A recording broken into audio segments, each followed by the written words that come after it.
जय हिंद दोस्तों, स्वागत है इस वीडियो में। दोस्तों आज के इस वीडियो में मैं एक आर्थिक विकास तथा इसके इतिहास के नामक चैप्टर का महत्वपूर्ण जितने भी प्रश्न लघु उत्तरीय प्रश्न दिया हुआ है एनसीईआरटी में, उन सभी प्रश्नों को सॉल्व करने वाला हूं।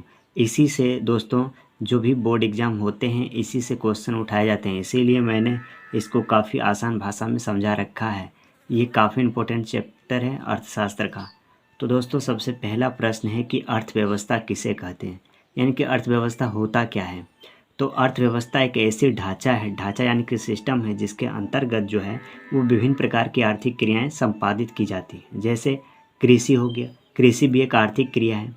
व्यापार हो गया, बैंकिंग हो गया, सीमा हो गया, परिवहन तथा अन्य तथा संचार आदि दूसरी और लोगों को अवसर प्रदान करता है। पहला क्या है कि ये कृषि, व्यापार, ये सभी चीज़ें जो है वो क्या होता है, अर्थशास्त्र होता है। दूसरा जो है वो लोगों को अवसर प्रदान करता है, काम करने का अवसर जो है वो प्रदान करता है ताकि वे अपनी आवश्यकताओं की पूर्ति कर सके। इन सब चीज़ों को करने के बाद यानी कृषि, व्यापार, बैंकिंग, ये सब करने के बाद वो जो है वो अपनी क्या करता है कि अपनी आवश्यकताओं को जो है वो संतुष्ट कर सके, संपूर्ण कर सके, यानी कि अपनी आवश्यकताओं को पूर्ण कर सके। उसके लिए जो है वो अपनी वस्तुओं का उत्पादन करता है, सेवाओं का क्रय कर सकता है। तो यही होता है आर्थिक व्यवस्था और अर्थव्यवस्था इसे ही कहते हैं, ठीक है। और दूसरा क्वेश्चन क्या है कि दूसरा क्वेश्चन है मिश्रित अर्थव्यवस्था एक ऐसी व्यवस्था होता है जिसमें पूंजीवादी तथा समाजवादी अर्थव्यवस्थाओं का मिश्रण होता है, ठीक है। निम्नलिखित अर्थव्यवस्थाओं हैं जहां उत्पादन के साधनों का स्वामित्व सरकार तथा निजी व्यक्तियों के पास होता है।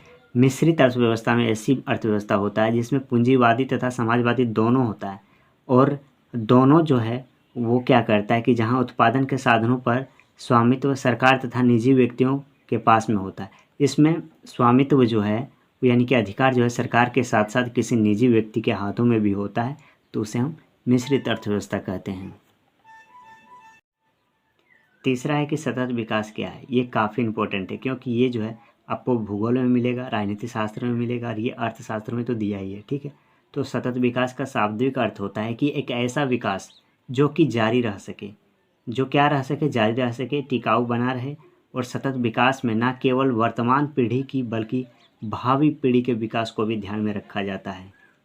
क्या होता है इसमें कि अभी वर्तमान में नहीं बल्कि वर्तमान के साथ साथ जो है वो भविष्य की भी बात को मतलब ध्यान में रखता है कि आगे आने वाली पीढ़ी हैं उनको कैसे संसाधन मिल सके, इन सब चीज़ों के बारे में भी बताता है। ब्रूंडलैंड आयोग ने सतत विकास के बारे में बताया कि विकास की वह प्रक्रिया जिसमें वर्तमान की आवश्यकता बिना भावी पीढ़ी की क्षमता योग्यता से समझौता किए पूरी की जाए। यानी कि भावी पीढ़ी जो आने वाली पीढ़ी है उसकी आवश्यकताओं को भी ध्यान में रखकर वर्तमान में जो संसाधन है उसका समुचित उपयोग की जाए। इसको हम कहते हैं सतत विकास, ठीक है। तो ये काफ़ी आसान था, यहाँ तक भी आप लिख दोगे चलेगा, ठीक है। टोटल नहीं लिखना है। अब आगे इसका क्या है वो देखते हैं। और फोर्थ नंबर क्वेश्चन पूछा जा रहा है कि आर्थिक नियोजन क्या है। नियोजन का मतलब होता है कोई भी चीज़ को मतलब संग्रहित करना या तो फिर सुनिश्चित करना। तो आर्थिक नियोजन का अर्थ है एक निश्चित समय के अंतर्गत पूर्व निर्धारित सामाजिक एवं आर्थिक उद्देश्यों की पूर्ति के लिए अर्थव्यवस्थाओं में उपलब्ध संसाधनों का नियोजन एवं उपयोग करना। यानी कि आर्थिक नियोजन का मतलब होता है कुछ फिक्स टारगेट होता है, निश्चित समय के अंतर्गत जो है वो किसी भी उद्देश्य को पूर्ति करने के लिए जो हमारे पास संसाधन है उसका समुचित उपयोग करना, ठीक है। और तीसरा नंबर प्रश्न है कि मानव विकास report HDR human development report क्या है। तो संयुक्त राष्ट्र विकास कार्यक्रम द्वारा प्रकाशित मानव विकास रिपोर्ट विभिन्न देशों की तुलना, वहाँ के लोगों की शैक्षणिक स्तर, उनकी स्वास्थ्य की स्थिति तथा प्रति व्यक्ति आय के आधार पर की जाती है, जिसे मानव विकास रिपोर्ट कहते हैं। यानी वहाँ की जो रिपोर्ट है किसके अनुसार, तो वहाँ के शैक्षणिक स्तर यानी कि लिटरेसी यानी कि पढ़ा लिखा, उनकी स्वास्थ्य हेल्थ, उन सब चीज़ों के और वहाँ की प्रति व्यक्ति की आय के आधार पे जो है वो निर्धारित किया जाता है कि वहाँ कैसी मतलब वहाँ का मानव विकास रिपोर्ट क्या है, ठीक है। तो यही था। और तीसरा नंबर है और लास्ट, तीसरा बोलते हैं 6 नंबर है और ये लास्ट है, क्या है कि आधारित संरचना पर प्रकाश डालें। तो आधारित संरचना का अर्थ उन सुविधाओं और सेवाओं से है जो देश के आर्थिक विकास के लिए सहायक है।